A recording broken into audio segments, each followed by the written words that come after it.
ಆತ್ಮೀಯ ವಿದ್ಯಾರ್ಥಿಗಳೇ, higher secondary ದ್ವಿತೀಯ ವರ್ಷದ ಐಚ್ಛಿಕ ಕನ್ನಡ ತರಗತಿಗೆ ಎಲ್ಲರಿಗೂ ಸ್ವಾಗತ.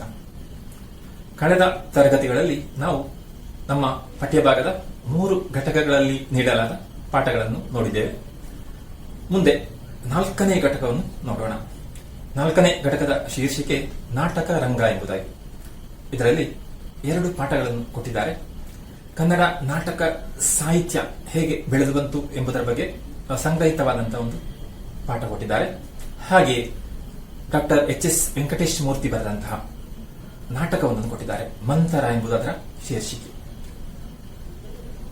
ಹಾಗಿರುವಾಗ ನಾವು ಮೊದಲ ಪಾಠವಾದಂತಹ ಕನ್ನಡ ನಾಟಕ ಸಾಹಿತ್ಯ ಹೇಗೆ ಬೆಳೆದು ಬಂತು ಎಂಬುದರ ಕುರಿತಾದಂತಹ ವಿವರಗಳನ್ನು ನೋಡೋಣ. ಸಾಹಿತ್ಯದ ಪ್ರಕಾರಗಳಲ್ಲಿ ನಾಟಕವು ಎಲ್ಲಕ್ಕಿಂತ ಭಿನ್ನವೂ ವಿಶಿಷ್ಟವೂ ಆದಂತಹ ಒಂದು ಪ್ರಕಾರ ಅಂತ ಹೇಳ್ಬಹುದು. ಯಾಕಂದ್ರೆ ಅದು ಉಳಿದ ಸಾಹಿತ್ಯ ಕೃತಿಗಳ ಹಾಗೆ ಓದಿ ಕೂಡ ಸಂತೋಷ ಪಡಬಹುದು. ಹಾಗೆಯೇ ಒಬ್ಬ ಒಳ್ಳೆಯ ನಿರ್ದೇಶಕ ದೊರೆತರೆ ಸಮರ್ಥವಾಗಿ ನಟ ನಟಿಯರ ಮೂಲಕ ರಂಗಸ್ಥಳದ ಮೇಲೆ ಪ್ರದರ್ಶಿಸಿದಾಗ ಅದನ್ನು ಕಂಡು ಕೂಡ ಆಸ್ವಾದಿಸಬಹುದು. ಹಾಗೆ 2 ರೀತಿಯಲ್ಲಿ ಕೂಡ ಅದರ ಪ್ರಯೋಜನ ಸಿಗ್ತದೆ. ಸಾಹಿತ್ಯದ ಪ್ರಕಾರಗಳಲ್ಲಿ ಕೂಡ ನಾಟಕಕ್ಕೆ ತನ್ನದೇ ಆದಂತಹ ಒಂದು ಸ್ಥಾನವಿದೆ. ಅದು ಹಲವು ಕಲೆಗಳ ಸಂಗಮ ಅಂತ ಹೇಳ್ತೇವೆ ಅಲ್ವಾ. ನಾಟಕದಲ್ಲಿ ಅಭಿನಯ ಇದೆ, ಸಂಭಾಷಣೆ ಇದೆ, ನೃತ್ಯ ಇದೆ, ಸಂಗೀತ ಇದೆ, ವೇಷಭೂಷಣ ಇದೆ. ಹಾಗಿರುವಾಗ ಅದೆಲ್ಲ ಇರುವಂತಹದ್ದು. ಆದ ಕಾರಣ ಹಲವು ಕಲೆಗಳ ಸಂಗಮ ಇದು ಎಂಬುದಾಗಿ ಹೇಳ್ತಾರೆ. ಇದು ಎಲ್ಲ ಭಾಷೆಗಳಲ್ಲಿ ಕೂಡ ಬಹಳಷ್ಟು ಬೆಳೆದು ಬಂದಿದೆ. ಹಾಗೆ ಕನ್ನಡದಲ್ಲಿ ಕೂಡ ಬಹಳಷ್ಟು ನಾಟಕಗಳು ರಚನೆ ಆಗಿವೆ. ಹಾಗಿರುವ ನಾಟಕವನ್ನು ಅಭಿನಯಿಸಬೇಕಿದ್ರೆ ನಾಟಕ ಸಾಹಿತ್ಯ, ನಾಟಕ ರಚನೆ ಆಗಿರಬೇಕು. ಕನ್ನಡದಲ್ಲಿ ನಾಟಕ ಸಾಹಿತ್ಯದ ಪರಂಪರೆ ಆರಂಭವಾದುದು 1680ರಲ್ಲಿ ರಚನೆಗೊಂಡಂತಹ ಸಿಂಗರಾರ್ಯ ಎಂಬ ಕವಿಯ ಮಿತ್ರಬಿಂದ ಗೋವಿಂದ ಎಂಬಂತಹ ಒಂದು ಅನುವಾದಿತ ನಾಟಕದಿಂದ. ಕನ್ನಡಕ್ಕೆ ಅನುವಾದಗೊಂಡಂತಹ ನಾಟಕ ಈ ಮಿತ್ರಬಿಂದ ಗೋವಿಂದ ಎಂಬುದು. ಹಾಗೆ ಅಲ್ಲಿಂದ ಕನ್ನಡ ನಾಟಕ ಸಾಹಿತ್ಯದ ಪರಂಪರೆ ಆರಂಭವಾಯಿತು ಅಂತ ಗುರುತಿಸ್ತೇವೆ. ಹಾಗಿರುವಾಗ ಸಂಶಯ ಬರ್ಬೋದಲ್ಲ, ಅದಕ್ಕಿಂತ ಮೊದಲು ನಾಟಕ ಇದ್ದಿರಲಿಲ್ವೋ ಅಂತ. ಅದಕ್ಕಿಂತ ಮೊದಲೇ ನಾಟಕ ಇದ್ದಿರಬಹುದು, ಆದ್ರೆ ಅದರ ಲಭ್ಯವಿಲ್ಲ, ಅದು ಉಪಲಬ್ಧವಾಗಲಿಲ್ಲ, ಸಿಗ್ಲಿಲ್ಲ. ಆದ ಕಾರಣ ಕನ್ನಡದ ಮೊದಲ ನಾಟಕ ಯಾವುದು ಹೇಳಿದ್ರೆ ಅದೇ ಮಿತ್ರಬಿಂದ ಗೋವಿಂದ ಎಂಬುವಂಥದ್ದು. ಜೊತೆಗೆ ನಾಟಕದ ಬಗ್ಗೆ ಪ್ರಾಚೀನ ಸಾಹಿತ್ಯದಲ್ಲಿ ಕೆಲವೊಂದು ಉಲ್ಲೇಖಗಳು ಮಾತ್ರ ದೊರೆಯುತ್ತವೆ. ಇತರ ಸಾಹಿತ್ಯದಲ್ಲಿ ಈ ನಾಟಕಗಳು ಇದ್ದವು ಎಂಬುದಾಗಿ ಊಹಿಸಲಿಕ್ಕೆ ಬೇಕಾದಂತಹ ಕೆಲವು ಉಲ್ಲೇಖಗಳು ಅಂತ ಒಂದು ಪ್ರಸ್ತಾಪಗಳು ಕಾಣುತ್ತವೆ ಹೊರತು ನಾಟಕ ಲಭಿಸಲಿಲ್ಲ. ಆಮೇಲೆ ಆ ಬಳಿಕ ಬಹಳಷ್ಟು ವರ್ಷಗಳಲ್ಲಿ ನಾಟಕ ರಚನೆ ಆಗಿಲ್ಲ ಅಂತ ಕಾಣಿಸ್ತದೆ. ಯಾಕಂದ್ರೆ ಅಂತ ರಚನೆಗಳು ಸಿಗಲಿಲ್ಲ. ಕನ್ನಡದಲ್ಲಿ ನಾಟಕ ಸಾಹಿತ್ಯದ ಹೆಚ್ಚಿನ ರಚನೆ ಆರಂಭಗೊಂಡುದು 19ನೇ ಶತಮಾನದ ಕೊನೆಯ ಭಾಗದಲ್ಲಿ ಅಂತ ಗುರುತಿಸ್ತೇವೆ. ಅದು ಹೇಗೆ ಸಾಧ್ಯವಾಯಿತು? ಆ ಸಮಯದಲ್ಲಿ ಏನಾಯಿತು ಅಂತ ಕೇಳಿದ್ರೆ, ಪಾರಸಿ ಕಂಪನಿಯೊಂದು ಬಂದು ನಾಟಕಗಳನ್ನು ಪ್ರಯೋಗಿಸಿದಾಗ, ಪಾರಸಿ ಕಂಪನಿ ಬಂದು ಕರ್ನಾಟಕದಲ್ಲಿ ನಾಟಕಗಳನ್ನು ಅಭಿನಯಿಸಿದಾಗ ಅದುವರೆಗೆ ಜನಪದ ರಂಗಭೂಮಿಯ ಪರಿಚಯ ಮಾತ್ರವಿದ್ದ ಜನರಿಗೆ ಹೊಸದೊಂದು ಲೋಕವು ತೆರೆದುಕೊಂಡಾಗಾಯಿತು. ಆಗ ಅದುವರೆಗೆ ಜನಪದ ರಂಗಭೂಮಿಯನ್ನು ಮಾತ್ರ ನೋಡ್ತಾ ಇದ್ದದ್ದು ಜನರು. ಗೊತ್ತಿ ನಮಗೆಲ್ಲ ಜನಪದ ರಂಗಭೂಮಿ ಅಂದ್ರೆ ಯಕ್ಷಗಾನ ಆಗಿರ್ಬೋದು, ತಾಳಮದ್ದಳೆ ಆಗಿರ್ಬೋದು, ಆಮೇಲೆ ಬೇರೆ ಬೇರೆ ದೊಡ್ಡ ಆಟ, ಸಣ್ಣ ಆಟ, ಇದೆಲ್ಲ ನೀವು ಕೇಳಿರ್ಬೋದು. ಹಾಗಿರುವಾಗ ಜನಪದ ಆ ಕಲೆ ಅಥವಾ ರಂಗಭೂಮಿಯಲ್ಲಿ ಅದನ್ನು ನೋಡಿ ಸಂತೋಷ ಪಡ್ತಾ ಇದ್ದಂತಹ, ಆಸ್ವಾದಿಸ್ತಾ ಇದ್ದಂತಹ ಜನರಿಗೆ ಈ ಪಾರಸಿ ಕಂಪನಿಯ ಈ ಬೇರೆ ರೀತಿಯ ನಾಟಕ ಕಂಡಾಗ ಬಹಳ ಒಂದು ಹೊಸ ಒಂದು ಲೋಕ ಸಿಕ್ಕಿದಾಗ ಆಯ್ತಂತೆ. ಆ ಪಾರಸಿ ನಾಟಕಗಳ ಆ ಅಭಿನಯ, ಯಾಕಂದ್ರೆ ಆ ಹೊಸ ರೀತಿ ಇವರಿಗೆ ಸಂಬಂಧಪಟ್ಟು, ಕನ್ನಡಕ್ಕೆ ಸಂಬಂಧಪಟ್ಟು ಆ ನಾಟಕ ಹೊಸ ಒಂದು ಅನುಭವ ಕೊಟ್ಟಿತ್ತು. ಅವರ ಅಭಿನಯ ವಿಶಿಷ್ಟವಾದಂತಹ ಅವರ ಅಭಿನಯ, ರಂಗ ಸಾಧ್ಯತೆ, ಆ ರಂಗಭೂಮಿ ಹೇಗಿತ್ತು, ಅಲ್ಲಿ ಅವರು ಜೋಡಿಸಿದಂತಹ ಸಲಕರಣೆಗಳು, ಆಗ ರಂಗಭೂಮಿ ನೋಡುವಾಗ ಹೇಗಿತ್ತು, ಆಗ ಅದೆಷ್ಟು ಚೆನ್ನಾಗಿ ಅದನ್ನು ಉಪಯೋಗಿಸ್ತಾ ಇದ್ರು, ಮತ್ತೆ ರಂಗ ಪರಿಕರಗಳು, ರಂಗಭೂಮಿಯಲ್ಲಿ ಉಪಯೋಗಿಸುವಂತಹ ವಸ್ತುಗಳು, ಅದರಲ್ಲಿ ಹೇಗಿದ್ದವು, ಅಷ್ಟು ಚೆನ್ನಾಗಿ ಅದು ಆ ನಾಟಕಕ್ಕೆ ಪೂರಕವಾಗಿತ್ತು. ಇದೆಲ್ಲ ಕಂಡು ಜೊತೆ ಅದರಿಂದ ನಾಟಕ ಎಷ್ಟು ಮನಸ್ಸಿಗೆ ಇಷ್ಟವಾಗ್ತಾ ಇತ್ತು. ಇದೆಲ್ಲ ನೋಡಿ ಏನಾಯ್ತು, ಅಂದಿನ ಮೈಸೂರಿನ ಅರಸರಾಗಿದ್ದಂತಹ ಜಯ ಚಾಮರಾಜ ಒಡೆಯರು ಅದನ್ನು ಇಷ್ಟಪಟ್ಟರಂತೆ, ಬಹಳವಾಗಿ ಅವರಿಗೆ ಆಕರ್ಷಿಸಿತು ಈ ನಾಟಕಗಳು. ಅವರೇನ್ ಮಾಡಿದ್ರು, ಇಂತಹ ನಾಟಕವನ್ನು, ಪಾರಸಿ ನಾಟಕವನ್ನು ನೋಡಿದಂತ ಇವರು ಇದರ ಪ್ರೇರಣೆಯಿಂದ ಮೈಸೂರು ಅರಮನೆಯಲ್ಲಿ ಒಂದು ನಾಟಕ ಕಂಪನಿಯನ್ನು ಆರಂಭಿಸಿದ್ರಂತೆ. ಚಾಮರಾಜೇಂದ್ರ ಕರ್ನಾಟಕ ನಾಟಕ ಸಭಾ ಎಂಬ ನಾಟಕ ಸಂಸ್ಥೆಯನ್ನು ಆರಂಭಿಸಿದರು. ಈ ಪಾರಸಿ ನಾಟಕವನ್ನು ನೋಡಿದ ಪ್ರಭಾವದಿಂದ ಈ ಸಂಸ್ಥೆಯ ಆಶ್ರಯದಲ್ಲಿ, ಹಾಗಿರುವಾಗ ಆ ಸಂಸ್ಥೆ ಸ್ಥಾಪಿಸಿದ್ರು ನಾಟಕ ಸಂಸ್ಥೆಯನ್ನು, ಜೊತೆಗೆ ಅದರ ಆಶ್ರಯದಲ್ಲಿ ನಾಟಕವನ್ನು ಪ್ರದರ್ಶಿಸಬೇಕು. ಹಾಗಿರುವಾಗ ಅದಕ್ಕೇನು ಬೇಕು, ನಾಟಕ ಸಾಹಿತ್ಯ ಬೇಕು, ನಾಟಕ ಬೇಕಲ್ಲ ಅಭಿನಯಿಸಲಿಕ್ಕೆ. ಅದಕ್ಕಾಗಿ ಏನ್ ಮಾಡಿದ್ರು, ಆ ಪ್ರದರ್ಶನಗೊಳ್ಳುವುದಕ್ಕಾಗಿಯೇ, ನಾಟಕ ಪ್ರದರ್ಶನಕ್ಕಾಗಿಯೇ ಪೌರಾಣಿಕವಾದ ಕಥೆಯನ್ನು ಬರೆಸಿದ್ರು ನಾಟಕ ರೂಪಕ್ಕೆ. ಯಾವುದೆಲ್ಲ, ಅಭಿಜ್ಞಾನ ಶಾಕುಂತಲ, ಉತ್ತರ ರಾಮಚರಿತೆ, ಚಂಡ ಕೌಶಿಕ ಮೊದಲಾದ ಸಂಸ್ಕೃತ ನಾಟಕಗಳು ಕನ್ನಡಕ್ಕೆ ಅನುವಾದಗೊಂಡವು. ಸಂಸ್ಕೃತದಿಂದ ನಾಟಕಕ್ಕಾಗಿ ಸಂಸ್ಕೃತ ನಾಟಕವನ್ನು ಕನ್ನಡಕ್ಕೆ ಅನುವಾದಿಸಿದ ನಾಟಕ ಆಡ್ಲಿ. ನಮ್ಗೆ ಗೊತ್ತಿದೆ ಅಲ್ವಾ, ಕನ್ನಡಕ್ಕೆ ಆರಂಭದಲ್ಲಿ ಬಂದದ್ದು ಸಂಸ್ಕೃತದಿಂದ ಅನುವಾದಗೊಂಡಂತ ನಾಟಕಗಳು. ಆಮೇಲೆ ಸ್ವತಂತ್ರ ನಾಟಕಗಳು ರಚನೆಗೊಂಡದ್ದು. ಜೊತೆಗೆ ಪಾಶ್ಚಾತ್ಯ ನಾಟಕಗಳನ್ನು ಕೂಡ ಅನುವಾದ ಮಾಡಿ ಕನ್ನಡಕ್ಕೆ ತರಲಾಯಿತು. ಹಾಗೆ ಇಲ್ಲಿ ಈ ರೀತಿಯಲ್ಲಿ ಆ ನಾಟಕವನ್ನು ನೋಡಿ, ಪಾರಸಿ ನಾಟಕವನ್ನು ನೋಡಿ ಸಂತೋಷಗೊಂಡಂತಹ ಅರಸರು ಅದಕ್ಕಾಗಿ ನಾಟಕ ಸಂಸ್ಥೆಯನ್ನು ಸ್ಥಾಪಿಸಿದ್ರು. ಜೊತೆಗೆ ಅದಕ್ಕೆ ಅಗತ್ಯ ಇರುವಂತಹ ನಾಟಕ ರಚನೆಯನ್ನು ಕೂಡ ಮಾಡಿದ್ರು. ಹಾಗೆ ಅನುವಾದಗಳ ಮೂಲಕ, ಆ ರೀತಿ ಸಂಸ್ಕೃತದಿಂದ ಅನುವಾದ ಮಾಡುವ ಮೂಲಕ ಶ್ರೇಷ್ಠರಾದಂತ, ಸಂಸ್ಕೃತದ ಅತ್ಯಂತ ಶ್ರೇಷ್ಠರಾದಂತಹ ನಾಟಕಕಾರರ ನಾಟಕ ಎಲ್ಲ ಕನ್ನಡಕ್ಕೆ ಬಂತು.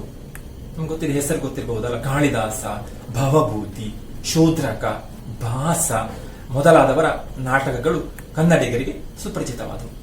ಕನ್ನಡಿ ಕೂಡ ಪರಿಚಯ ಸಿಗುವಾಗ ಆಯ್ತು ಅಲ್ಲ, ಸಂಸ್ಕೃತದ ಶ್ರೇಷ್ಠ ನಾಟಕಗಳ ಪರಿಚಯ ಕನ್ನಡಿಗರಿಗಾಯಿತು ಈ ಮೂಲಕ. ಆಮೇಲೆ ಅಷ್ಟು ಮಾತ್ರ ಅಲ್ಲ, ಹಾಗಿರುವಾಗ ನಾಟಕದ ಆ ರೀತಿಯನ್ನು ಕಂಡು ನಾಟಕವನ್ನು ಇಷ್ಟಪಟ್ಟಂತ ಇವರಿಗೆ ಮತ್ತು ಕೂಡ ನಾಟಕ ನೋಡಬೇಕೆಂಬಂತಹ ಆಸಕ್ತಿ ಹೆಚ್ಚಾಯಿತು. ಅದ ಕಾರಣ ಏನಾಯಿತು, ಆ ಇಂಗ್ಲಿಷಿನ ಶೇಕ್ಸ್ಪಿಯರ್ನ ಕೆಲವು ಇಂಗ್ಲಿಷ್ ನಾಟಕಗಳು ರೂಪಾಂತರಗೊಂಡು ಕನ್ನಡಕ್ಕೆ ಒದಗಿದವು. ಆಮೇಲೆ ಅದಕ್ಕೂ ಸ್ವಲ್ಪ ವ್ಯತ್ಯಸ್ತವಾಗಿ, ಅಲ್ಲ ಸಂಸ್ಕೃತ ನಾಟಕಕ್ಕಿಂತ ವ್ಯತ್ಯಸ್ತವಾಗಿ ಶೇಕ್ಸ್ಪಿಯರ್ನಂತಹ ಶ್ರೇಷ್ಠ ನಾಟಕಕಾರರ ನಾಟಕಗಳು, ಇಂಗ್ಲಿಷ್ ನಾಟಕಗಳು ಕೂಡ ಕನ್ನಡಕ್ಕೆ ಬಂದವು. ಶೇಕ್ಸ್ಪಿಯರ್ ಹೆಸರು ನಿಮ್ಗೆ ಕೂಡ ಗೊತ್ತಿದೆ ಅಲ್ಲ, ಅವನೆಷ್ಟು ಪ್ರಸಿದ್ಧ ಅಂತ. ಪೌರಾಣಿಕ ಕಥಾವಸ್ತುಗಳನ್ನು, ಹಾಗಿರುವಾಗ ಆರಂಭದಲ್ಲಿ ಇವರು ಪೌರಾಣಿಕ ಕಥಾವಸ್ತುಗಳನ್ನು ಎತ್ತಿಕೊಂಡದಲ್ವಾ ಕನ್ನಡದಲ್ಲಿ. ಹಾಗಿದ್ರು ಕೂಡ, ಪೌರಾಣಿಕ ವಸ್ತು ಆಗಿದ್ರು ಕೂಡ ಅದು ಪೌರಾಣಿಕ ವಸ್ತುವಾಗಿದ್ರೆ ಅದು ಸಾಂಪ್ರದಾಯಿಕ ಚೌಕಟ್ಟಿನಲ್ಲಿರುವಂತಲ್ಲ, ಹಿಂದಿನ ಸಂಪ್ರದಾಯದಲ್ಲಿರುವಂತದ್ದು ಕಥೆಯಲ್ಲಿ. ಆಗ ಅದನ್ನೇನ್ ಮಾಡಿದ್ರು ಅವರು, ಸ್ವಲ್ಪ ಭಿನ್ನವಾಗಿ ವ್ಯತ್ಯಸ್ತವಾಗಿ ನಾಟಕ ಅಭಿನಯಿಸಲಿಕ್ಕೆ ಆರಂಭಿಸಿದರು. ನಾಟಕ ತುಸು ಭಿನ್ನವಾಗಿ, ಪಾರಂಪರಿಕವಾದಂತಹ ಚೌಕಟ್ಟಿತ್ತು ಪೌರಾಣಿಕ ನಾಟಕಗಳಲ್ಲಿ, ಅದಕ್ಕಿಂತ ಸ್ವಲ್ಪ ಭಿನ್ನವಾಗಿ ಅದನ್ನು ಸಮಕಾಲೀನ ವಿದ್ಯಮಾನಗಳಿಗೆ ಹೊಂದಿಸಿಕೊಳ್ಳುವ. ಆ ಪೌರಾಣಿಕ ನಾಟಕ ಆದರೂ ಕೂಡ ನಾಟಕವನ್ನು ಹಾಗೇ ಆ ಚೌಕಟ್ಟಿನಲ್ಲಿ ತರುವುದಲ್ಲ, ಇಂದಿನ ಸಮಕಾಲೀನ ವಿದ್ಯಮಾನಗಳಿಗೆ, ಅಂದಿನ ಆ ಪರಿಸರದಲ್ಲಿ ಏನೆಲ್ಲ ಇದೆ ಆ ವಿಚಾರಕ್ಕೆ ಸಂಬಂಧಪಟ್ಟು, ಅಂದಿನ ಆ ಆಗು ಹೋಗುಗಳಿಗೆ ಸಂಬಂಧಪಟ್ಟು ಸ್ವಲ್ಪ ವ್ಯತ್ಯಾಸ ಮಾಡಿದಂತೆ, ಅಂದ್ರೆ ಹೊಂದುವ ಹಾಗೆ, ಸಮಕಾಲೀನವಾದಂತಹ ವಿಚಾರಗಳಿಗೆ ಹೊಂದುವ ಹಾಗೆ ಸ್ವಲ್ಪ ಬದಲಾವಣೆ ಮಾಡಿಕೊಂಡು ಪುನರ್ರಚಿಸುವ ಸಂಪ್ರದಾಯವು ಬೆಳೆದು ಬಂತು. ಆ ನಾಟಕವನ್ನೇ ಪುನರ್ರಚಿಸಿದಂತೆ, ಪೌರಾಣಿಕ ಕಥಾವಸ್ತುವಿನ ನಾಟಕ ಅದನ್ನು ಸಮಕಾಲೀನವಾಗಿ ಆಗಿನ ಪರಿಸರಕ್ಕೆ ಹೊಂದುವ ಹಾಗೆ ಅದನ್ನು ಕೂಡ ಸೇರಿಸಿಕೊಂಡು ಸ್ವಲ್ಪ ಪುನರ್ರಚಿಸಿದಂತೆ ಬದಲಾವಣೆ ಮಾಡಿ ರಚನೆ ಮಾಡಿದರು. ಹೀಗೆ ಬೇರೆ ಬೇರೆ ರೀತಿಯಲ್ಲಿ ನಾಟಕವನ್ನು ಪ್ರಯೋಗಿಸುವಂತ ಪ್ರಯತ್ನ ಮಾಡಿದರು. ಜೊತೆಗೆ ಪೌರಾಣಿಕ ನಾಟಕಗಳನ್ನು ಮಾಡಿ ಆಯಿತು. ಆಮೇಲೆ ಅಷ್ಟಲ್ಲದೆ ಐತಿಹಾಸಿಕ ನಾಟಕಗಳನ್ನು ಕೂಡ ತರಲಾಯಿತು. ಐತಿಹಾಸಿಕ ನಾಟಕಗಳು ಕೂಡ ರಚನೆಗೊಂಡವು. ಅದು ಕೂಡ ರಚನೆಗೊಂಡಾಗ ಮತ್ತು ಅಭಿನಯಿಸಬೇಕು ಅಲ್ಲ. ನಾಟಕ ಸಾಹಿತ್ಯ ಮತ್ತು ನಾಟಕ ರಂಗಭೂಮಿ ಇದೆರಡು ಜೊತೆಯಾಗಿರುವಂತದ್ದು. ರಂಗಭೂಮಿಗೆ ಇಲ್ಲಿ ನಾಟಕ ಅಭಿನಯಿಸಬೇಕಿದ್ರೆ ನಾಟಕ ರಚನೆ ಆಗಬೇಕು. ಹಾಗೆ ನಾಟಕ ರಚನೆ ಕೂಡ ನಡೆಯಿತು, ಹಾಗೆ ಅಭಿನಯ ಕೂಡ ನಡೆಯಿತು. ಅದರಲ್ಲಿ ಕೆಲಸ ಮಾಡಿದವರು ಬಿ ಪುಟ್ಟಸ್ವಾಮಯ್ಯನವರು. ಆಗ ಬಿ ಪುಟ್ಟಸ್ವಾಮಯ್ಯ ಅವರು ಇದಕ್ಕೆ ಬೇಕಾಗಿ ಪ್ರಯತ್ನಿಸಿದಂತೆ ಐತಿಹಾಸಿಕ ನಾಟಕಗಳನ್ನು ಕೂಡ ಕನ್ನಡಕ್ಕೆ ತರಲಿಕ್ಕೆ ಅಥವಾ ಸಾಹಿತ್ಯ ರಚನೆ ಮಾಡಲಿಕ್ಕೆ ಅವರೇನ್ ಮಾಡಿದರು, ನಾಟಕವಾಗಿ ರಂಗಭೂಮಿಗಾಗಿಯೇ ಅವರು ರಚಿಸಿದಂತಹ ನಾಟಕಗಳು ಅಕ್ಕ ಮಹಾದೇವಿ, ಕುರುಕ್ಷೇತ್ರ, ಗೌತಮ ಬುದ್ಧ, ಶಾಜಹಾನ್ ಮುಂತಾದವು ಇದಕ್ಕೆ ಕೆಲವು ಉದಾಹರಣೆಗಳು. ಹಾಗೆ ಈ ಎಲ್ಲ ವಸ್ತು ಇಟ್ಟು ಈ ವಿಷಯ ಬರುವಂತಹ ಕಥೆಗಳನ್ನು ಅಥವಾ ನಾಟಕ ರಚಿಸಿ ಆ ನಾಟಕವನ್ನು ಅಭಿನಯಿಸುವ ಹಾಗೆ ಆಯಿತು. ಗೊತ್ತಿದೆ ನಮಗೆಲ್ಲ ಅಕ್ಕ ಮಹಾದೇವಿಯ ವಿಚಾರ, ಕುರುಕ್ಷೇತ್ರ, ಇದೆಲ್ಲ ಗೌತಮ ಬುದ್ಧ, ಈ ಎಲ್ಲ ಕಥೆ ಇರುವಂತಹ ನಾಟಕಗಳ ರಚನೆ ನಡೆಯಿತು. ಹಾಗೆ ಅದು ರಂಗಭೂಮಿಗೆ ಬಂತು. ಈ ರೀತಿಯಲ್ಲಿ ಆರಂಭವಾದದ್ದು ಕನ್ನಡ ನಾಟಕ ಸಾಹಿತ್ಯದ ರಚನೆ ಮತ್ತು ರಂಗಭೂಮಿಯಲ್ಲಿ ಅಭಿನಯಿಸುವಂತದ್ದು. ಮುಂದೇನಾಯಿತು, ಸ್ವಲ್ಪ ಮುಂದೆ ಸಮಯ ಕಳೆದ ಹಾಗೆ ಹೊಸ ಹೊಸ ನಾಟಕಗಳು ಬರತೊಡಗಿದವು. ಬಿ ಎಂ ಶ್ರೀ ಅವರು ಗ್ರೀಕ್ ದುರಂತ ನಾಟಕದ ಮಾದರಿಯಲ್ಲಿ, ಬಿ ಎಂ ಶ್ರೀ ಗೊತ್ತಿದ್ದಾರೆ, ಬಿ ಎಂ ಶ್ರೀಕಂಠಯ್ಯನವರು ನವೋದಯ, ಕನ್ನಡದ ನವೋದಯದ ಹರಿಕಾರ ಅಂತ ಅವರು ಕರೀತೇವೆ. ನವೋದಯದ ಆರಂಭ ಮಾಡಿದವರು. ಅವರ ಇಂಗ್ಲಿಷ್ ಗೀತೆಗಳು ಎಂಬಂತಹ ಆ ಕವನಗಳು, ಅದರಿಂದಾಗಿ ಆ ಹೊಸ ಒಂದು ಅನುಭವ ಆಯಿತು ಯಾರಿಗೆ, ಓದುಗನಿಗೆ. ಅಲ್ಲಿಂದ ನವೋದಯ ಕಾಲ ಆರಂಭವಾಯಿತು ಅಂತ ನಾವು ಗುರುತಿಸುವಂಥದ್ದು.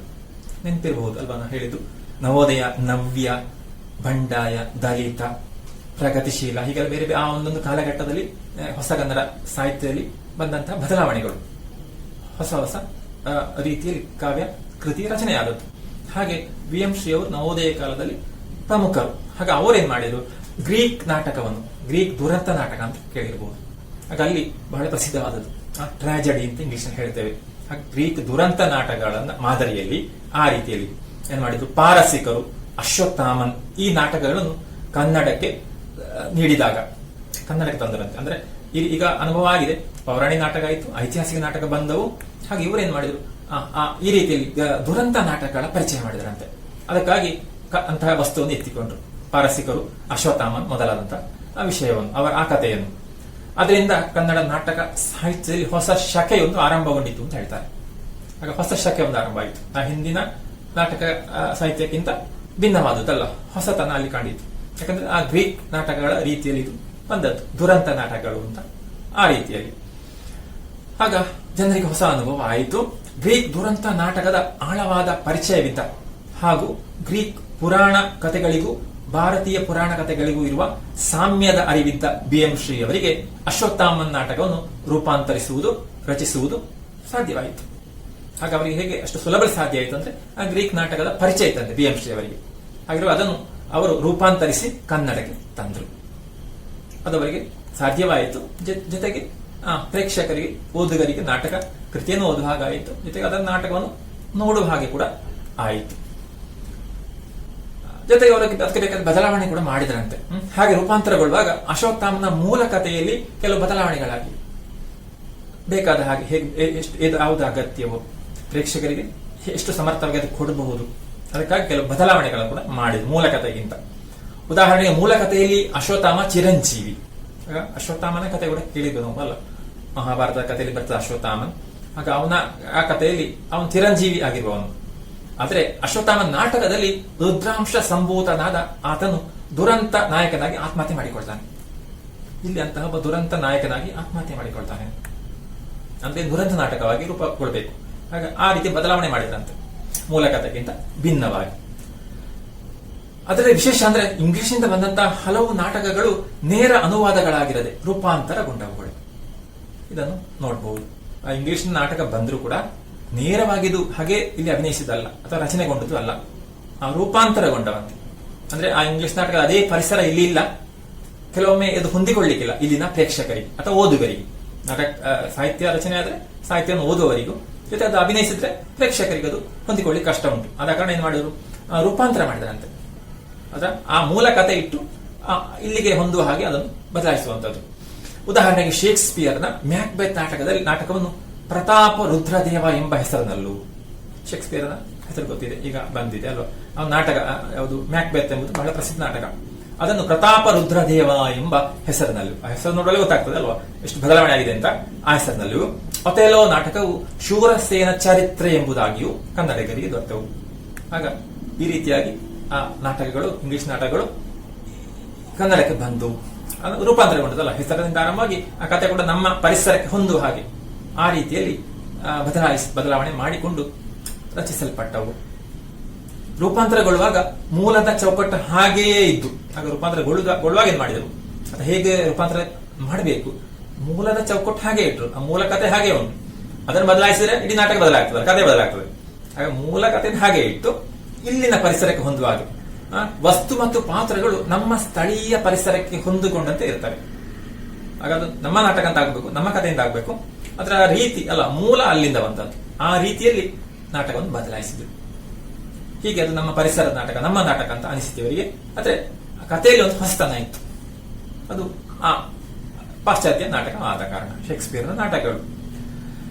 ಇಷ್ಟೆಲ್ಲ ಆಯ್ತು. ಆರಂಭದಲ್ಲಿ ಸಂಸ್ಕೃತದಿಂದ ಬಂದವು, ರೂಪಾಂತರಗೊಂಡವು, ಭಾಷಾಂತರಗೊಂಡವು, ಆಮೇಲೆ ಇಂಗ್ಲಿಷಿಂದ ಕೂಡ ಬಂತು. ಆಮೇಲೆ ಮುಂದೆ ಕನ್ನಡದಲ್ಲಿ ಸ್ವತಂತ್ರ ನಾಟಕಗಳು ರಚನೆಗೊಳ್ಳುವಾಗ ಸ್ವತಂತ್ರ ನಾಟಕಗಳ ರಚನೆ ಆರಂಭವಾಯಿತು. ಯಾಕೆ ಇಷ್ಟೆಲ್ಲ ಪರಿಚಯದಿಂದ ಕನ್ನಡದಲ್ಲಿ ಕೂಡ ಸ್ವತಂತ್ರ ನಾಟಕಗಳು ಬಂದವು. ಅದು ನಾಟಕಕಾರರಿಗೆ ಒಂದು ಇದಕ್ಕೆಲ್ಲ ಕಾರಣ ಏನು, ಈ ಸಂಸ್ಕೃತ ನಾಟಕಗಳು ಮತ್ತು ಇಂಗ್ಲಿಷ್ ನಾಟಕಗಳು ಇದರಿಂದ ಪ್ರೇರಣೆಗೊಂಡು ಅದರ ಅನುಭವದಲ್ಲಿ ಕನ್ನಡದಲ್ಲಿ ಕೂಡ ಹೊಸ ನಾಟಕಗಳು ಬಂದವಂತೆ. ಇವರಿಗೆ ಮಾದರಿ ಅದು ಯಾವುದು, ಸಂಸ್ಕೃತ ಮತ್ತು ಇಂಗ್ಲಿಷಿನ ನಾಟಕಗಳು. ಹಾಗೆ ಕನ್ನಡದಲ್ಲಿ ರಚನೆಗೊಂಡಂತಹ ನಾಟಕ ಯಾವುದು? ಕನ್ನಡದ ಮೊದಲ ಸ್ವತಂತ್ರ ಸಾಮಾಜಿಕ ನಾಟಕವೆಂದು ಗುರುತಿಸಲ್ಪಟ್ಟ ಕರ್ಕಿ ವೆಂಕಟರಮಣ ಶಾಸ್ತ್ರಿಗಳಿಂದ ರಚಿತವಾದ ಇಗ್ಗಪ್ಪ ಹೆಗ್ಗಡೆ ವಿವಾಹ ಪ್ರಹಸನವು ಸಾಮಾಜಿಕ ಕಥೆ ಉಳ್ಳ ನಾಟಕಗಳ ಪರಂಪರೆಯನ್ನು ಸೃಷ್ಟಿಸಿತು. ಕನ್ನಡದ ಮೊದಲ ಸ್ವತಂತ್ರ ಸಾಮಾಜಿಕ ನಾಟಕ, ಕನ್ನಡದೇ ಆದಂತಹ ಸ್ವತಂತ್ರ ನಾಟಕ, ಭಾಷಾಂತರ ಅನುವಾದ ಅಲ್ಲ, ಸ್ವತಂತ್ರ ನಾಟಕ ಜೊತೆಗೆ ಸಾಮಾಜಿಕ ನಾಟಕ. ಇದುವರೆಗೆ ಪೌರಾಣಿಕ ನಾಟಕ, ಐತಿಹಾಸಿಕ ನಾಟಕ ರಚನೆಗೊಂಡದ್ದು. ಈಗ ಸ್ವತಂತ್ರ ನಾಟಕ, ಸಾಮಾಜಿಕ ನಾಟಕ ರಚನೆಗೊಂಡಿತ್ತು. ಸಾಮಾಜಿಕ ನಾಟಕ ಗೊತ್ತಿದೆಲ್ಲ, ಸಮಾಜಕ್ಕೆ ಸಂಬಂಧಪಟ್ಟಂತಹ ಕಥೆ ಇರುವಂತದ್ದು. ಅದು ಇಗ್ಗಪ್ಪ ಹೆಗ್ಗಡೆಯ ವಿವಾಹ ಪ್ರಹಸನ ಎಂಬುದು ಅದರ ಹೆಸರು. ಆ ಮೂಲಕ ಆ ಒಂದು ಏನು ಸಾಮಾಜಿಕ ನಾಟಕದ ಒಂದು ಪರಂಪರೆ ಆರಂಭವಾಯಿತು. ಅದುವರೆಗೆ ಇದ್ದಿರಲಿಲ್ಲ. ಸಾಮಾಜಿಕ ಸಮಸ್ಯೆಗಳನ್ನು ಎತ್ತಿಕೊಂಡು ಜನರನ್ನು ತಿದ್ದುವ ಉದ್ದೇಶದಿಂದ, ಆಗ ಸಮಾಜದ ಸಮಸ್ಯೆಗಳನ್ನು, ತಪ್ಪು ಸರಿಗಳನ್ನು ಎತ್ತಿಕೊಂಡು ಅದನ್ನು ತಿದ್ದುವಂತ ಉದ್ದೇಶದಿಂದಾಗಿ ನಾಟಕ ರಚಿಸಿದವರು ಯಾರು? ಟಿ.ಪಿ. ಕೈಲಾಸಂ ಎಂಬುವರು. ಹೇಗೆ? ಟಿ.ಪಿ. ಕೈಲಾಸಂ ಎಂಬುವರು ಕನ್ನಡದ ಪ್ರಸಿದ್ಧ ನಾಟಕರು. ಅವರ ನಾಟಕದಲ್ಲಿ ಸಮಾಜದ ಸಮಸ್ಯೆಗಳನ್ನು ತಿದ್ದಲಿಕ್ಕಾಗಿ, ಅದು ಸಮರ್ಥವಾಗಿ ಅವರಿಗೆ ಜನರಿಗೆ ತಿಳಿಯುವ ಹಾಗೆ ಆಗಬೇಕಾಗಿ ಏನ್ ಮಾಡಿದ್ರು, ಗೇಲಿ, ವ್ಯಂಗ್ಯ, ಟೀಕೆ, ಹಾಸ್ಯ ಇತ್ಯಾದಿಗಳನ್ನು ಬಳಸಿಕೊಂಡು, ಆಗ ಎಲ್ಲೆಲ್ಲಿ ಅಗತ್ಯ ಉಂಟು, ಅಗತ್ಯ ಬಂದಲ್ಲಿ ಗೇಲಿ ಮಾಡಿದ್ರು, ಆ ವ್ಯಂಗ್ಯವಾಗಿ ಅದನ್ನು ಹೇಳಿದ್ರು, ಟೀಕಿಸಿದರು, ಮತ್ತು ಹಾಸ್ಯದ ಮೂಲಕ ಆ ಸಮಾಜದ ಸಮಸ್ಯೆಗಳನ್ನು ಎತ್ತಿ ತೋರಿಸಿ ಅದು ಜನರಿಗೆ ಸರಿಯಾಗಿ ಅರ್ಥವಾಗುವ ಹಾಗೆ, ಪ್ರಭಾವ ಬೀರುವ ಹಾಗೆ ಮಾಡಿದ್ರಂತೆ. ಬಳಸಿಕೊಂಡು ಇದನ್ನೆಲ್ಲ ಬಳಸಿಕೊಂಡು ನಾಟಕಗಳನ್ನು ಮಧ್ಯಮ ವರ್ಗದ ಪ್ರೇಕ್ಷಕರ ಸಮೀಪ ತಂದವರು. ಆ ಮಧ್ಯಮ ವರ್ಗದ ಪ್ರೇಕ್ಷಕರು ಅವರು ಮುಖ್ಯ ಅಲ್ಲ, ಮಧ್ಯಮ ವರ್ಗದವರು ಹೆಚ್ಚಿರುವಂತದ್ದು ಪ್ರೇಕ್ಷಕರಲ್ಲಿ. ಆಗ ಅವರಿಗೆ ಗೊತ್ತಾಗುವ ಹಾಗೆ, ಅವರ ಸಮಸ್ಯೆಗಳನ್ನು ಪರಿಹಾರ ಮಾಡುವ ಹಾಗೆ ಈ ರೀತಿಯಲ್ಲಿ ನಾಟಕಗಳನ್ನು ತಂದಿರಂತೆ. ಇದೆಲ್ಲ ಸೇರಿಸಿಕೊಂಡು ಅದು ಆ ಮೂಲಕ ಅದು ನಾಟಕ ಯಶಸ್ವಿಯಾಯಿತು. ಯಾರದು? ಟಿ.ಪಿ. ಕೈಲಾಸಂ ಅವರ ನಾಟಕಗಳು ಬಹಳ ಯಶಸ್ವಿಯಾದವು. ಯಾಕಂದ್ರೆ ಹೊಸ ರೀತಿಯಲ್ಲಿ ತಂದರು. ಅದು ಸಾಮಾಜಿಕ ಕಥೆಗಳನ್ನು ಎತ್ತಿಕೊಂಡು, ಜೊತೆಗೆ ಅವರ ಶೈಲಿ ಅಂತಂದ್ರೆ ಕನ್ನಡ ಆಂಗ್ಲೋ ಶೈಲಿ ಅಂತ ಹೇಳ್ತಾರೆ. ಇಂಗ್ಲಿಷ್ ಮಿಶ್ರಿತ ಕನ್ನಡ ಶೈಲಿ, ಬಹಳಷ್ಟು ಇಂಗ್ಲಿಷ್ ಅನ್ನು, ಅರ್ಧಾಂಶಕ್ಕಿಂತ ಹೆಚ್ಚು ಇಂಗ್ಲಿಷ್ ಅವರು ಬಳಸಿದ್ರಂತೆ. ಇದರ ಉದ್ದೇಶಕ್ಕಾಗಿ, ಅಂದ್ರೆ ಆ ಹೊಸತನ ತರಲಿಕ್ಕಾಗಿ ಅದನ್ನ ನಾವು ಕನ್ನಡ ಆಂಗ್ಲೋ ಶೈಲಿ ಅಂತ ಹೇಳುವಂಥದ್ದು ಅಲ್ಲಿ ರಚಿಸಿ, ಆ ಶೈಲಿ ರಚಿಸಿದ್ರು. ಅವರ ಪ್ರಸಿದ್ಧವಾದ ನಾಟಕಗಳು ಆ ರೀತಿ ಇದ್ದವಂತೆ. ಟೊಳ್ಳು ಗಟ್ಟಿ ಎಂಬ ನಾಟಕ, ಪೋಲಿ ಕಿಟ್ಟಿ ಎಂಬ ನಾಟಕ, ಬಂಡವಾಳಿಲ್ಲದ ಬಡಾಯಿ ಅಂತ ಇನ್ನೊಂದು ನಾಟಕ. ಇಂತಹ ನಾಟಕಗಳು ಬಹಳಷ್ಟು ನಾಟಕ ಬರೆದಿದ್ದಾರೆ ಅವರು. ಇದೆಲ್ಲ ಈ ರೀತಿಯಲ್ಲಿ ಇದ್ದದ್ದು ಕನ್ನಡ ಆಂಗ್ಲೋ ಶೈಲಿಯಲ್ಲಿ, ಕನ್ನಡ ಮತ್ತು ಇಂಗ್ಲಿಷ್ ಭಾಷೆ ಎರಡು ಕೂಡ ಮಿಶ್ರ ಮಾಡಿ ಬಳಸಿದ್ರು ಅವರು. ಜೊತೆಗೆ ಇದು ಪ್ರೇಕ್ಷಕರಿಗೆ ಒಂದು ಹೊಸ ಅನುಭವ ಕೊಟ್ಟಿತ್ತು. ನಾಟಕಗಳೆಲ್ಲ ಜನಪ್ರಿಯವಾದವಂತೆ. ಹಾಗೆ ಇನ್ನೊಬ್ಬ ಪ್ರಮುಖ ನಾಟಕಕಾರ ಯಾರು? ಶ್ರೀರಂಗ ಎಂಬವರು. ಅವರು ಕೂಡ ಸಾಮಾಜಿಕ ಸಮಸ್ಯೆಗಳನ್ನು ಎತ್ತಿಕೊಂಡು ಹೆಚ್ಚು ಗಂಭೀರವಾದಂತಹ, ಅವರು ಸ್ವಲ್ಪ ಗಂಭೀರವಾದ, ಟಿ.ಪಿ. ಕೈಲಾಸಂ ಅವರು ಸ್ವಲ್ಪ ವ್ಯಂಗ್ಯ ಹಾಸ್ಯ ಬರೆದಂತಹ ನಾಟಕ ರಚಿಸಿದ್ರು. ಇವರು ಸ್ವಲ್ಪ ಗಂಭೀರವಾದ ವಿಚಾರವನ್ನು ಹೇಳಿದ್ರು. ಸಾಮಾಜಿಕ ಸಮಸ್ಯೆ ಅದನ್ನು ಗಂಭೀರವಾಗಿ ಹೇಳಿ, ಜೊತೆಗೆ ವೈಚಾರಿಕವಾದ ನಾಟಕಗಳನ್ನು ಬರೆದ್ರಂತೆ. ಸ್ವಲ್ಪ ವೈಚಾರಿಕ ನಾಟಕ, ಸ್ವಲ್ಪ ವಿಚಾರಿಸುವಂತ, ವಿಚಾರ ಮಾಡುವಂಥದ್ದು. ಸುಮ್ಮನೆ ನಾಟಕ ನೋಡಿ ಹೋಗುವಂತಲ್ಲ, ಸ್ವಲ್ಪ ಗಂಭೀರವಾಗಿ ವಿಚಾರ ಮಾಡುವಂತಹ ನಾಟಕಗಳನ್ನು ರಚಿಸಿದರು. ಆ ರೀತಿಯಲ್ಲಿ ಪಾಶ್ಚಾತ್ಯ ಮತ್ತು ಭಾರತೀಯ ರಂಗಭೂಮಿಯ ಆಳವಾದ ತಿಳುವಳಿಕೆಯೊಂದಿಗೆ ಸ್ಪಷ್ಟವಾದ ರಂಗ ಪ್ರಜ್ಞೆಯಿಂದ ಅವರು ಕತ್ತಲೆ ಬೆಳಕು, ಏನ ಬೇಡಲಿ ನಿನ್ನ ಬಳಿಗೆ ಬಂದು ಮುಂತಾದ ನಾಟಕಗಳನ್ನು ರಚಿಸಿದರು. ಹಾಗೆ ಈ ರೀತಿಯಾಗಿ ಆ ವ್ಯತ್ಯಾಸ ಕಾಣ್ತೇವೆ. ಒಂದು ಟಿ.ಪಿ. ಕೈಲಾಸಂ ಅವರ ನಾಟಕಗಳು, ಮತ್ತೊಂದು ಶ್ರೀರಂಗ ಅವರ ಗಂಭೀರವಾದ ವೈಚಾರಿಕವಾದ ನಾಟಕಗಳು ಆ ಕಾಲದಲ್ಲಿ ಬಂತು.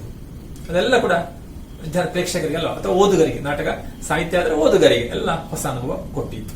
ಜೊತೆಗೆ ಅವರಲ್ಲಿ ಒಂದರಿಗೆ ಪ್ರಜ್ಞೆ ಮೂಡುವ ಹಾಗಾಯ್ತಲ್ಲ, ಸಮಾಜದಲ್ಲಿನ ಸಮಸ್ಯೆಗಳ ಬಗ್ಗೆ ಅದ್ರಲ್ಲಿ ಬಹಳ ಸಹಕಾರ ಕೊಟ್ಟಿತ್ತು.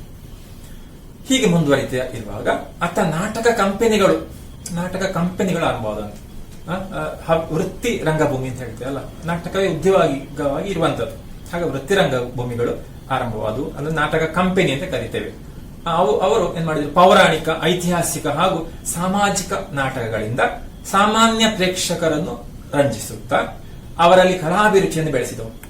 ಸಾಮಾನ್ಯ ಪ್ರೇಕ್ಷಕರು ಇದು ನೋಡಿ ಯಾವ ನೋಡುವಂಥದ್ದು, ಪೌರಾಣಿಕ, ಐತಿಹಾಸಿಕ, ಸಾಮಾಜಿಕ ನಾಟಕಗಳು ನೋಡುವಂಥ ಸಾಮಾನ್ಯ ಪ್ರೇಕ್ಷಕರು ಅಥವಾ ಸಾಮಾನ್ಯ ಪ್ರೇಕ್ಷಕರನ್ನು ದೃಷ್ಟಿಯಲ್ಲಿಟ್ಟು ಅವರಿಗೆ ಸಂತೋಷ ಕೊಡಬೇಕು.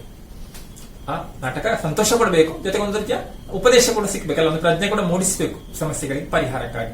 ಇದೆಲ್ಲ ಸಾಧ್ಯ ಆಯಿತಂತೆ ಯಾರಿಂದ? ಈ ನಾಟಕ ಕಂಪನಿಗಳಿಂದ. ನಾಟಕ ಕಂಪನಿಯನ್ನು ಕೇಳಿರ್ಬೋದಲ್ಲ, ಗುಬ್ಬಿ ವೀರಣ್ಣನವರ ನಾಟಕ ಕಂಪನಿ ಇದೆ, ಬಹಳ ಪ್ರಸಿದ್ಧವಾದ ಕನ್ನಡದಲ್ಲಿ, ಹಿಂದಿಂದಲೇ ಬಂದದ್ದು. ಅವರ ಬಹಳಷ್ಟು ನಾಟಕಗಳು, ಅಲ್ಲಿ ಅಭಿನಯಿಸಿದ ನಟರು ಅವರೆಲ್ಲ ಸಿನಿಮಾ ಚಿತ್ರರಂಗಕ್ಕೆ, ಚಲನಚಿತ್ರರಂಗ ಅಲ್ಲಿ ಇರುವಂತವರೆಲ್ಲ ಹಿಂದೆ ಈ ಗುಬ್ಬಿ ವೀರಣ್ಣನವರ ನಾಟಕ ಮಂಡಳಿಯಿಂದ ಬಂದವರು. ಗೊತ್ತಿದೆಲ್ಲ, ಡಾಕ್ಟರ್ ರಾಜ್ಕುಮಾರ್ ಅವರಿಂದ ಹಿಡಿದು ಬಹಳಷ್ಟು ಮಂದಿ ಅಲ್ಲಿಂದ ಹೊರಗೆ ಬೆಳೆದು ಬಂದವರು. ಆಗ ಅಂತ ನಾಟಕಗಳು ಅಲ್ಲಿ ರಚನೆಗೊಂಡವು, ಜೊತೆಗೆ ರಂಗಭೂಮಿ ಬಂದವು. ಹಾಗೆ ಒಂದು ಕಡೆ ಹಾಗೆ ಯಾವುದು ನಾಟಕ ಕಂಪನಿಗಳು ನಾಟಕಗಳನ್ನು ಅಭಿನಯಿಸ್ತಾ ಇರುವಾಗ, ಮತ್ತೊಂದು ಕಡೆ ಹವ್ಯಾಸಿ ರಂಗಭೂಮಿ ನಾಟಕವನ್ನು ಹವ್ಯಾಸವಾಗಿ ತೆಗೆದುಕೊಂಡವರಲ್ಲ, ಅವರವರ ಸಂದರ್ಭ ಬಂದಾಗ ನಾಟಕ ಮಾಡುವಂಥದ್ದು. ಆಗ ಅದನ್ನು ಹವ್ಯಾಸಿ ರಂಗಭೂಮಿ ಅಂತ ಹೇಳ್ತೇವೆ. ಅದನ್ನು ಹವ್ಯಾಸವಾಗಿ ತೆಗೆದುಕೊಂಡವರು, ವೃತ್ತಿ ಅಲ್ಲ. ಆಗ ಅವರೇನ್ ಮಾಡಿದ್ರು, ನಾಟಕ ರಚನೆ ಹಾಗೂ ಪ್ರಯೋಗಗಳ ಮೂಲಕ ಅವರು ಕೂಡ ನಾಟಕವನ್ನು ರಚಿಸಿದ್ರು, ಅದನ್ನು ಪ್ರಯೋಗ ಮಾಡಿದ್ರು, ಮಧ್ಯಮ ವರ್ಗದ ಪ್ರೇಕ್ಷಕರನ್ನು ಬೆಳೆಸಿತು. ಅವರು ಇನ್ನೊಂದು ರೀತಿಯಲ್ಲಿ ನಾಟಕವನ್ನು ರಚಿಸಿ ಪ್ರಯೋಗ ಮಾಡಿದ್ರಂತೆ ಹವ್ಯಾಸವಾಗಿ. ಅದು ಕೂಡ ಪ್ರೇಕ್ಷಕರಿಗೆ ಇಷ್ಟ ಆಯಿತು. ಹಾಗೆ ನಾಟಕ ರಚನೆಯು, ಸಾಹಿತ್ಯವು, ಜೊತೆ ರಂಗಭೂಮಿ ಬೆಳೆಯಿತು. ಹವ್ಯಾಸಿ ನಾಟಕ ಪರಂಪರೆಯಲ್ಲೂ ಕೂಡ ಅವರು ಕೂಡ ಏನ್ ಮಾಡಿದ್ರು, ಹವ್ಯಾಸಿ ನಾಟಕ, ಸಾಮಾಜಿಕ ನಾಟಕ ಮಾಡಿದ್ರು ಕೂಡ.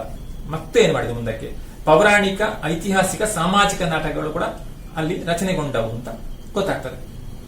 ಎಲ್ಲ ರೀತಿಯ ನಾಟಕ ಅವರು ರಚಿಸಿದ್ರು, ಜೊತೆಗೆ ಅವರು ಹವ್ಯಾಸವಾಗಿ ತೆಗೆದುಕೊಂಡು ಅವುಗಳಲ್ಲಿ ಕೆಲವು ಓದು ನಾಟಕಗಳಾಗಿ ಯಶಸ್ವಿಯಾದರೂ ರಂಗ ಪ್ರಯೋಗಕ್ಕೆ ಒಡ್ಡಲಿಲ್ಲ.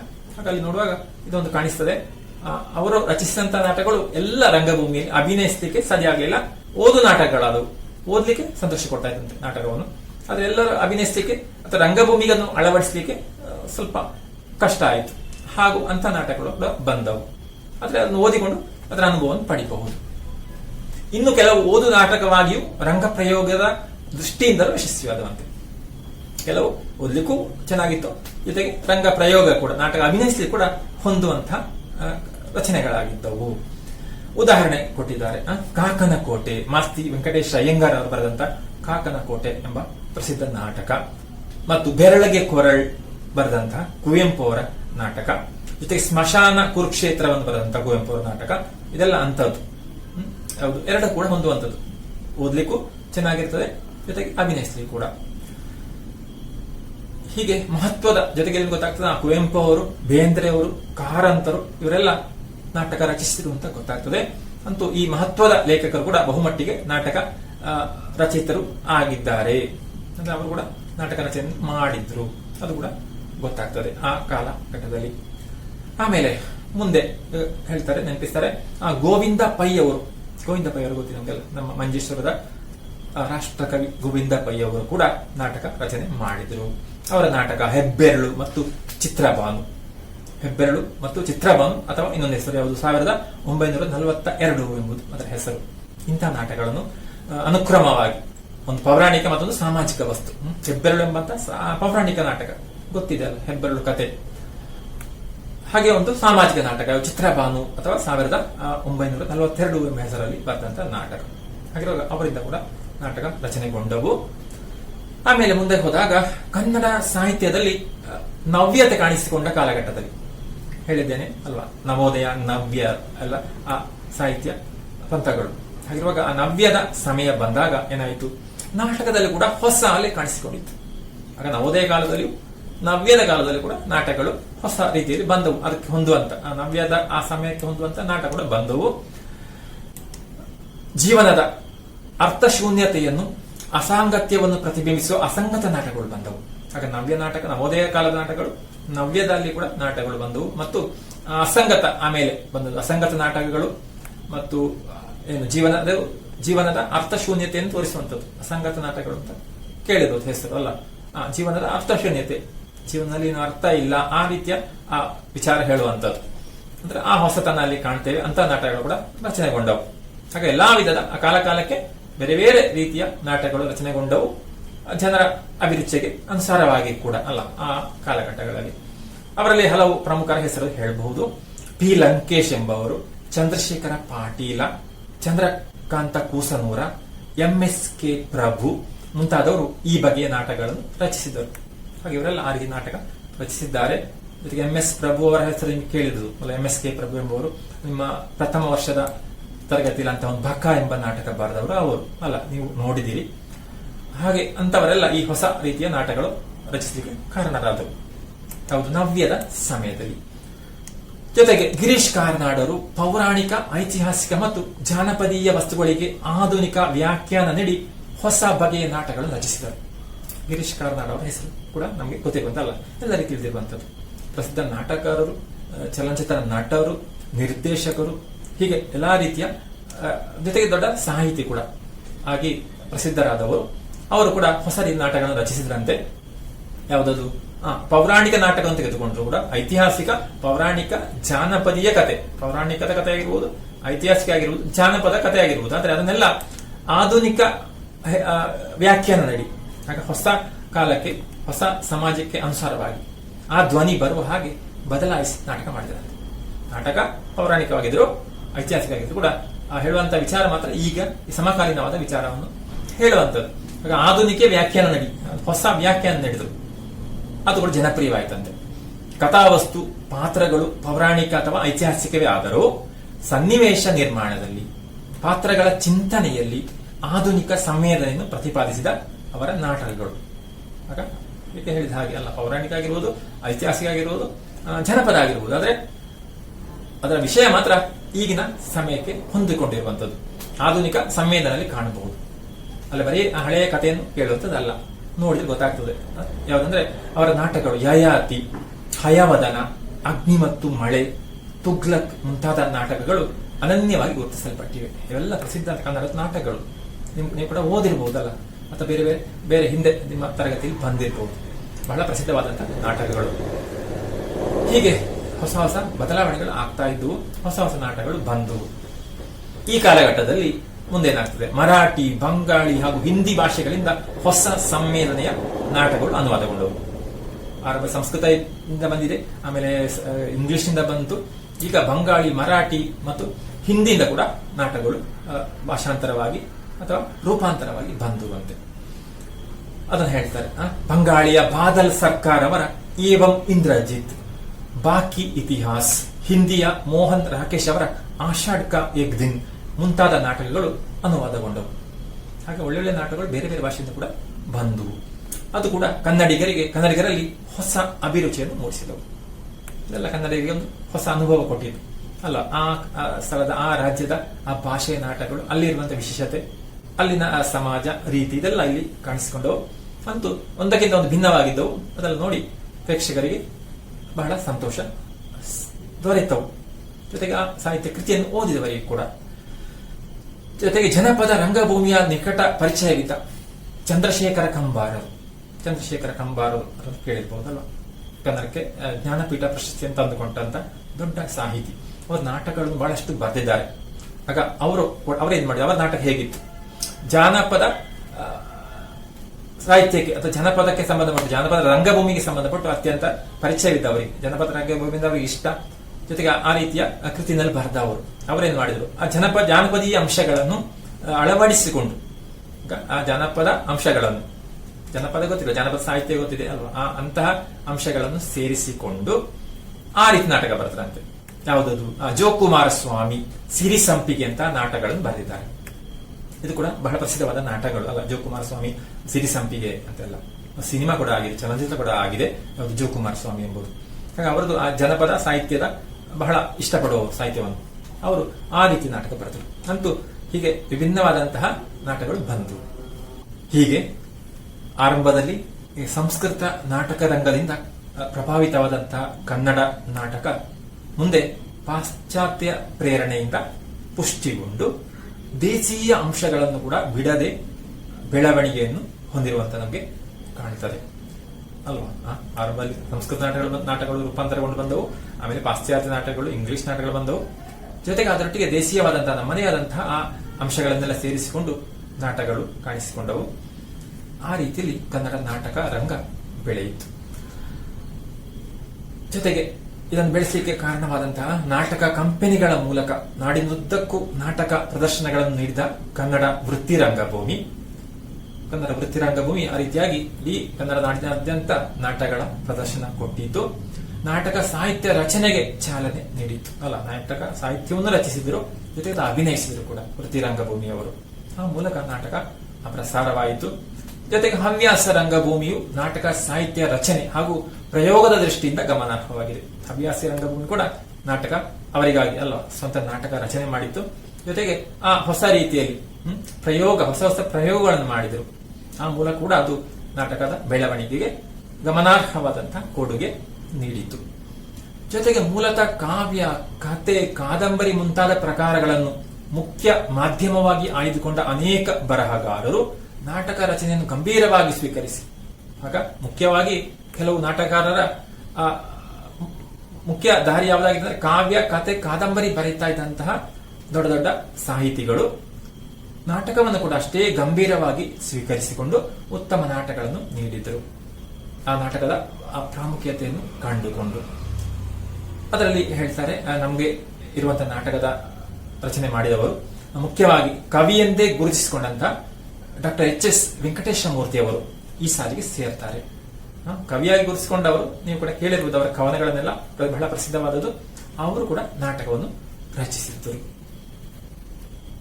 ಈ ರೀತಿಯಾಗಿ ಅವರ ನಾಟಕ ಮಂಥರ ನಾಟಕವು ಅವರ ಆ ಪ್ರಯೋಗಶೀಲತೆಗೆ ಅತ್ಯುತ್ತಮ ಉದಾಹರಣೆ. ಮಂಥರ ನಾಟಕವನ್ನು ಕೂಡ ಅವರು ಆ ರೀತಿಯಾಗಿ ಒಂದು ಹೊಸ ಪ್ರಯೋಗದ ರೀತಿಯಲ್ಲಿ ಅದು ಕಾಣಬಹುದು. ಅದು ಏನಿದೆ ನಾಟಕದಲ್ಲಿ ನಮ್ಗೆ ಗೊತ್ತಾಗ್ತದೆ, ಯಾಕಂದ್ರೆ ನಮ್ಗೆ ನಾಟಕ ಕೊಟ್ಟಿದ್ದಾರೆ. ಮುಂದಿನ ನಾಟಕ ಅದು. ಆ ಮೂಲಕ ಅದರಲ್ಲಿ ಏನಿದೆ, ಪೌರಾಣಿಕ ಕಥಾವಸ್ತುವನ್ನು ಆಧುನಿಕ ಸಂವೇದನೆಯಿಂದ ಪುನಃ ಸೃಷ್ಟಿ ಮಾಡುವ ಗಂಭೀರವಾದ ಪ್ರಯತ್ನವನ್ನು ಇದರಲ್ಲಿ ಕಾಣಬಹುದು. ಆ ಪೌರಾಣಿಕ ವಸ್ತು ಇದು, ಆದರೆ ಅದನ್ನು ಆಧುನಿಕವಾದಂತಹ ರೀತಿಯಲ್ಲಿ ನೋಡಿ, ಆಗ ಆಧುನಿಕ ಸಮಾಜ, ಜನರು ಅದನ್ನು ಹೇಗೆ ಸ್ವೀಕರಿಸಬಹುದು ಅಂತ ಭಾವಿಸಿಕೊಂಡು ಒಂದು ಪುನಃ ಸೃಷ್ಟಿ ಮಾಡಿದ್ದಾರೆ ಈ ನಾಟಕದ.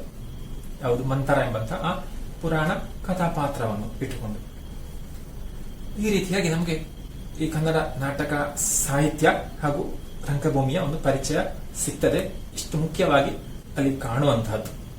ಜೊತೆಗೆ ನಮ್ಗೆ ಗೊತ್ತಿದೆಯಲ್ಲ, ಈಗ ಹೊಸ ಹೊಸ ನಾಟಕಗಳು ಬಂದದ್ದು ನಾವು ಗಮನಿಸ್ತೇವೆ ಅಲ್ಲ. ದುರಂತ ನಾಟಕಗಳು ನಾವು ಇಲ್ಲಿ ನೋಡಿಯಾಯಿತು, ಪಾಶ್ಚಾತ್ಯರಿಂದ ದೊರೆತದ್ದು.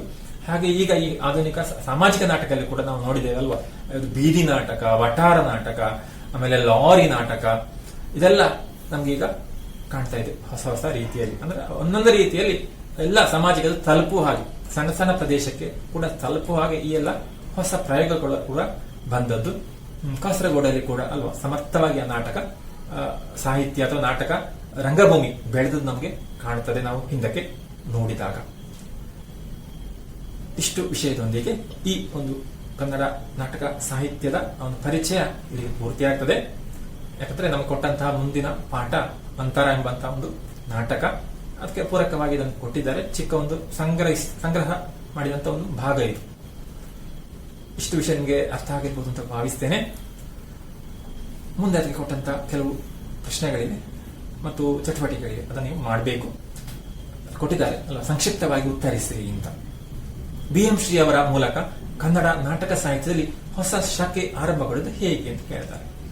ಇದೆ ಅದರ ಭಾಗದಲ್ಲ, ಪೂರ್ತಿ ಅದರ ಅಲ್ಲೇ ಇದೆ ನೇರವಾಗಿ ಅಲ್ಲ. ಅವರು ಯಾವ ನಾಟಕ ತಂದರು, ಆ ಮೂಲಕ ಹೇಗೊಂದು ಹೊಸ ಶಾಖೆ ಆರಂಭವಾಯಿತು ಅಂತ ಬಂದಿದೆ ಅಲ್ವಾ. ಅಶ್ವತ್ಥಾಮ ಎಂಬಂತ ನಾಟಕ, ಪಾರಸ್ಯಕರು ಎಂಬಂತ ನಾಟಕ ಈ ಮೂಲಕ ಹೊಸ ಒಂದು ಅನುಭವ ಕೊಟ್ಟಿತ್ತು. ಆಮೇಲೆ ಕನ್ನಡ ನಾಟಕ ಸಾಹಿತ್ಯಕ್ಕೆ ಕೈಲಾಸಂ ಅವರ ಕೊಡುಗೆ ವಿಶೇಷತೆ ಏನು, ಅದು ಕೂಡ ಅಲ್ಲಿ ಸ್ಪಷ್ಟವಾಗಿದೆ ಅಲ್ವಾ. ಕೈಲಾಸಂ ಹೇಗೆ ಹೊಸ ಒಂದು ನಾಟಕ ರೀತಿಯನ್ನು ನಮ್ಗೆ ಕೊಟ್ಟರು ಅಂತ ಅಲ್ವಾ. ಸಾಮಾಜಿಕ ನಾಟಕ ಜೊತೆಗೆ ಸಮಾಜದ ವಿಚಾರವನ್ನೇ ಬೇರೆ ಬೇರೆ ರೀತಿಯಲ್ಲಿ ಗೇಲಿ ಮಾಡಿಕೊಂಡು ವ್ಯಂಗ್ಯದಲ್ಲಿ ಹಾಸ್ಯದ ಮೂಲಕ ಜೊತೆಗೆ ಇಂಗ್ಲಿಷ್ ಅನ್ನು ಬಳಸಿಕೊಂಡು ಅದನ್ನು ಕೂಡ ಬಹಳಷ್ಟು ಇಂಗ್ಲಿಷ್ ಅನ್ನು ಬಳಸಿಕೊಂಡು ಹೊಸ ಒಂದು ಅನುಭವ ಕೊಡುವ ಹಾಗೆ ಮಾಡಿದ್ರು. ಆ ವಿಷಯದಲ್ಲಿ ಬರೆಯಬಹುದು. ಕನ್ನಡ ನಾಟಕ ಸಾಹಿತ್ಯದ ಬೆಳವಣಿಗೆಯ ಸ್ಥೂಲವಾದ ಪರಿಚಯ ನಿಮ್ಮ ಮಾತುಗಳಲ್ಲಿ ನೀಡಿರಿ. ಒಟ್ಟು ಈಗ ಇಲ್ಲಿ ಬಂದಂತಹ ವಿಚಾರವನ್ನು ಸಂಕ್ಷಿಪ್ತವಾಗಿ ಹೇಳುವುದಲ್ಲ, ಹೇಗೆ ಬೆಳವಣಿಗೆ ಆಯಿತು, ಆರಂಭ ಹೇಗಾಯಿತು, ಬೆಳವಣಿಗೆ ಹೇಗೆ ಆಯಿತು ಅಂತ. ಆಮೇಲೆ ಚಟುವಟಿಕೆಗಳಿವೆ.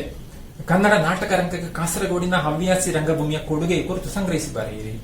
ಕಾಸರಗೋಡಿನಲ್ಲಿ ಕೂಡ ಬಹಳಷ್ಟು ಹವ್ಯಾಸಿ ನಾಟಕ ರಂಗಭೂಮಿ ಎವರು ಇದ್ರು, ಹಲವು ನಾಟಕ ಸಂಘಗಳು ಇದ್ದವು, ಈಗ ಕೂಡ ಇವೆ. ಹಾಗಿರುವಾಗ ಕಾಸರಗೋಡಿಗೆ ಸಂಬಂಧಪಟ್ಟಂತೆ ಆ ಹವ್ಯಾಸಿ ರಂಗಭೂಮಿ ಹೇಗೆ ಆರಂಭವಾಗಿ ಬೆಳೆದು ಬಂತು ಎಂಬುದರ ಬಗ್ಗೆ ಒಂದು ಚಿಕ್ಕ ಪರಿಚಯ ಕೊಡಬಹುದು. ನಮಗೆ ಬೇರೆ ಬೇರೆ ಅದರ ಬೇಕಂತ ಸಂಗ್ರಹಿಸಿ ಅದನ್ನು ಬರೀಬಹುದು. ಮತ್ತು ಮಲಯಾಳ ಭಾಷೆಯಿಂದಲೂ ನಾಟಕಗಳು ಕನ್ನಡಕ್ಕೆ ಭಾಷಾಂತರಗೊಂಡು ಪ್ರಕಟವಾಗಿವೆ. ಈ ಕುರಿತಾದ ಮಾಹಿತಿಯನ್ನು ಸಂಗ್ರಹಿಸಿ ಲೇಖನಗಳನ್ನು ಬರೆಯಿರಿ. ಮಲಯಾಳದಿಂದ ಕೂಡ ಬಹಳಷ್ಟು ನಾಟಕಗಳು ಕನ್ನಡಕ್ಕೆ ಬಂದಿವೆ. ಹಾಗೆ ಕನ್ನಡದಿಂದ ಕೂಡ ಮಲಯಾಳಕ್ಕೆ ಹೋಗಿವೆ. ಇತರ ಭಾಷೆಗಳಿಗೆ ಕೂಡ ಭಾಷಾಂತರಗೊಂಡಿವೆ. ಹಾಗಿರುವ ಅಂತಹ ಯಾವುದೆಲ್ಲ ಮಲಯಾಳ ನಮಗೆ ಸಂಬಂಧಪಟ್ಟು ಅಲ್ಲ, ನಾವು ಕಾಸರಗೋಡಲ್ಲಿ ಇರುವಂತದ್ದು. ಹಾಗಿರುವಾಗ ಮಲಯಾಳ ಪರಿಚಯ ಇದೆ. ಮಲಯಾಳ ನಾಟಕಗಳು ಎಷ್ಟು ಕನ್ನಡಕ್ಕೆ ಬಂದಿವೆ, ಯಾವುದು ಎಂಬಂತ ಒಂದು ಪರಿಚಯ ಮಾಡಬಹುದು. ಮತ್ತು ಅಶ್ವತ್ಥಾಮನ್ ನಾಟಕದ ಯಾವುದಾದ್ರೂ ಒಂದು ದೃಶ್ಯವನ್ನು ಹೊಸ ಕನ್ನಡ ಗದ್ಯಕ್ಕೆ ಪರಿವರ್ತಿಸಿ ಬರೆಯಿರಿ. ಅಶ್ವತ್ಥಾಮನ್ ನಾಟಕ ಚಿಕ್ಕ ನಾಟಕ, ಅದು BM ಶ್ರೀ ಅವರು ಬರೆದದ್ದು. ಅದು ಪದ್ಯದ ರೂಪದಲ್ಲಿ ಇದೆ. ಅದನ್ನು ಹೊಸ ಕನ್ನಡ ಗದ್ಯಕ್ಕೆ ರೂಪಾಂತರಿಸಿ ಬರೀಬೇಕು. ಆ ಒಂದು ಪ್ರಯತ್ನ ಮಾಡಬೇಕು. ಇಷ್ಟು ಕಾರ್ಯಗಳು ಈ ನಾಟಕ ಸಾಹಿತ್ಯಕ್ಕೆ ಸಂಬಂಧಪಟ್ಟದ್ದು. ಮತ್ತು ಅದಕ್ಕೆ ಪೂರಕವಾದ ಹೆಚ್ಚಿನ ಓದಿಗರಿಗೆ ಕೊಟ್ಟಿದ್ದಾರೆ ಅಲ್ವಾ. ಕನ್ನಡ ಸಾಹಿತ್ಯ ಚರಿತ್ರೆ ಎಂಬ ಒಂದು ಕೃತಿ ಇದೆ, NS ಲಕ್ಷ್ಮೀನಾರಾಯಣ ಭಟ್ ಅವರು ಬರೆದದ್ದು. ಅದನ್ನು ಓದಬಹುದು. ಇನ್ನು ಕೂಡ ವಿವರವಾದ ವಿಷಯ ನಮಗೆ ಸಿಗ್ತದೆ. ಇನ್ನು ಇಲ್ಲಿಗೆ ಈ ಪರಿಚಯವನ್ನು, ಕನ್ನಡ ನಾಟಕ ಸಾಹಿತ್ಯದ ಪರಿಚಯವನ್ನು ಪೂರ್ತಿ ಮಾಡೋಣ. ಹಾಗೆ ಮುಂದಕ್ಕೆ ನಾವು ನಮ್ಗೆ ಕೊಟ್ಟಂತಹ ಕೊನೆಯ ಪಾಠ HS ವೆಂಕಟೇಶ ಮೂರ್ತಿ ಅವರು ಬರೆದಂತಹ ಮಂಥರ ಎಂಬಂತ ಒಂದು ಪೌರಾಣಿಕ ನಾಟಕ, ಆದ್ರೆ ಆಧುನಿಕ ಸಂವೇದನದೊಂದಿಗೆ ಅದು ರಚನೆಗೊಂಡದ್ದು. ಅದನ್ನು ನಾವು ಮುಂದಿನ ತರಗತಿಯಲ್ಲಿ ನೋಡೋಣ. ಮುಂದಿನ ತರಗತಿಯಲ್ಲಿ ಮತ್ತೆ ಭೇಟಿಯಾಗೋಣ.